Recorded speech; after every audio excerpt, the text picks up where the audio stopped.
Hey, how's it going everyone? Welcome back to Keeping Fish Simple. So in today's video, I'm going to be giving you guys 7 pretty easy fish to breed that you guys might not have tried yet. And today I'm going to try and make this video as interesting as possible because I know that there would be plenty of videos on YouTube that you guys have probably watched already and you're looking to find some fish that are really cool and interesting to breed. And I've made plenty of videos in the past with some pretty basic fish to breed, but today we're going to be talking about a bunch of interesting ones that you should definitely give a try. I think you guys are going to enjoy this list. So there's going to be a few on this list that are going to be a little bit more complicated to breed, and I'll let you guys know which ones those are. And there's also going to be some on here that are really easy to breed that are really cool. So I don't own all of these fish. I've bred most of them and I know that a lot of these are easy to breed. If there's any of the fish that I don't have, you will see photos of, and any of the fish that I do have, you will actually see videos of. So without any further ado, let's get started on the video. So this list is going to be like in order from my 7th to the 1st being the best, like my favorite. There's no specific order with these guys. They're like all kind of different and in the way they breed, but I'm going to give you 7. So the 7th fish is the Kribensis. So the Kribensis is a dwarf cichlid from West Africa. I've talked about it heaps on this channel. There's plenty of videos you guys can watch. I've bred these guys in the past. I haven't really been trying to breed them at the moment because I don't have enough aquarium space to do that, like just in this current period in time. But they're a super easy fish to breed. And the way they breed is they get a cage, like you can keep them pretty much in any kind of water parameters. They're like a tropical fish in fresh water. So you just need a heater, but you need like a cave in the aquarium. So what I like to do is cut a coconut in half and use that as a cave. And what they'll do is you need a pair, a male and a female. They'll go in there, they'll breed, and they'll come back out with a bunch of babies. So it's good to separate the babies after you've started to see them. This process can be a little bit more tricky, but to get these guys to breed, it's not that hard. By feeding just like live foods or frozen bloodworms, really good nutritious food, they do absolutely fine, and they don't really require any specific parameters. And they also, just as a bonus, look pretty cool and they have a really good personality. So you can get that dwarf cichlid kind of feel without having to change the water, and you can also breed them without having to do much effort. So the 6th fish is something I've got a problem with at the moment, and that's the Noyes Poco. So I've bred too many of these guys, but a lot of people that are new to the hobby don't really know this, but they are a super easy fish to breed. Now, I don't want to make anyone upset by just what I said about them not knowing, but I know for sure that when I first got my first fish tank and I was sold the Noyes cleaning fish at PetSmart or wherever I went, that I didn't know that you could breed it. So I finally figured out you can breed it. All you need is a small cave. The males will go in there, lure a female in. A female will lay all the eggs and the males will take care of them until the plecos are ready to go, and they're a super easy fish to take care of. The younger fish are a tiny little bit more sensitive than the older fish, like the adults and stuff. So you want to be careful when you're putting them into new aquariums to acclimate them and all that kind of stuff. But they're a super cool fish to breed. I've bred so many of these guys.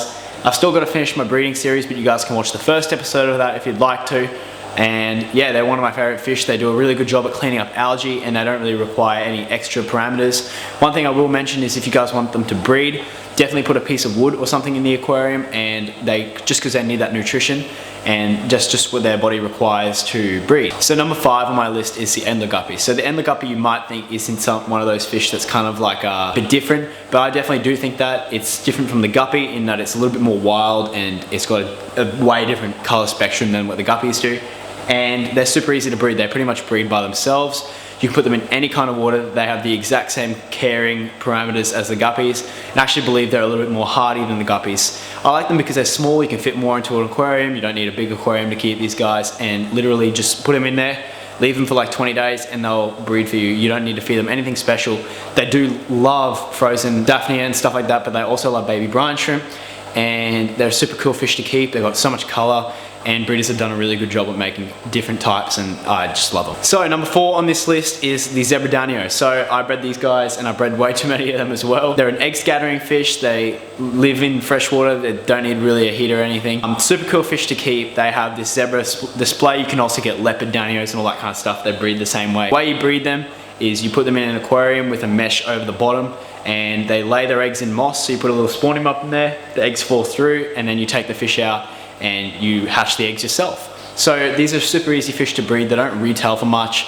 They're super easy fish to take care of.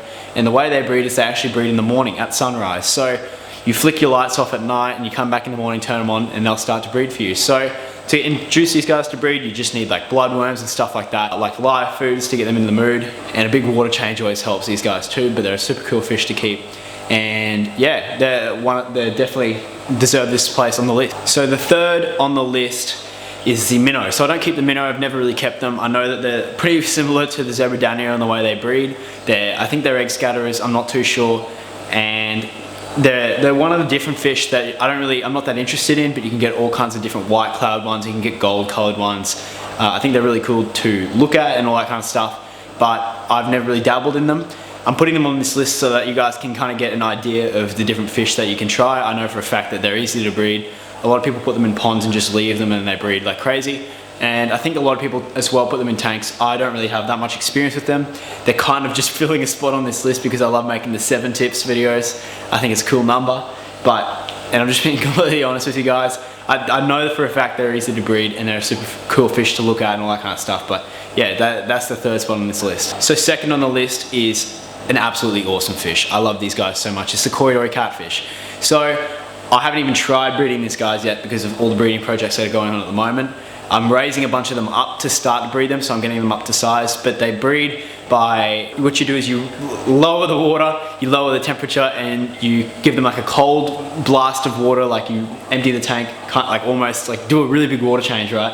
And fill it back up with cold water, and it entices them to breed. So what happens is the males breed with the females, and the females keep their eggs on their back fin, and they find a piece, like a flat surface to lay their eggs on. They'll lay the eggs on there, and they're pretty easy to breed, and they are one of the cooler fish I've seen. So you need sand in your aquarium or really light gravel. They go along the bottom and they sift through and they eat all the other stuff. They pretty much take all the kinds of food that your fish will take that falls to the bottom. So like bloodworms, flakes, even like algae wafers and that stuff they absolutely love. You can get bronze cories, you can get albino cories, you can get laser cories. It's really an endless list, and they're a super cool fish. They stay small. You need at least about a 20-gallon aquarium, I reckon. But they have these barbels, so it's really important to make sure that you have sand, because otherwise they will destroy their barbels and you'll have problems with that. But definitely deserves its place on the list. Okay, so the last, like the best fish that you should try to breed is the angelfish. So I've put these here because I've got experience breeding them. They're a super cool fish. They're like an iconic fish for freshwater hobby, and they aren't that tricky to breed. Now, the breeding process is definitely the trickiest of all of these fish, I would believe, because you need to get a pair, so they only pair once in their life. They sometimes pair twice, but normally they only pair once, and that pair will stay like pair for life. So what you do is you get 5 or 6 juveniles, you grow them up, and then they start to pair off. Then you take the pair and you start to breed them. So they lay on the side of an aquarium, they lay 200 to 300 eggs normally, and you can either let them take care of their own eggs or you can hatch the eggs yourself like I've been doing, and then that's pretty much it. You just entice them by feeding just good foods, and that's literally it. They're a pretty easy fish to breed, but they have that awesome shape that I absolutely love, and the babies are just adorable. So this is 7 fish that you might not have tried to breed yet, or they're really easy to take care of and easy to breed, and I hope you guys enjoyed this video, and I'll see you guys in the next one.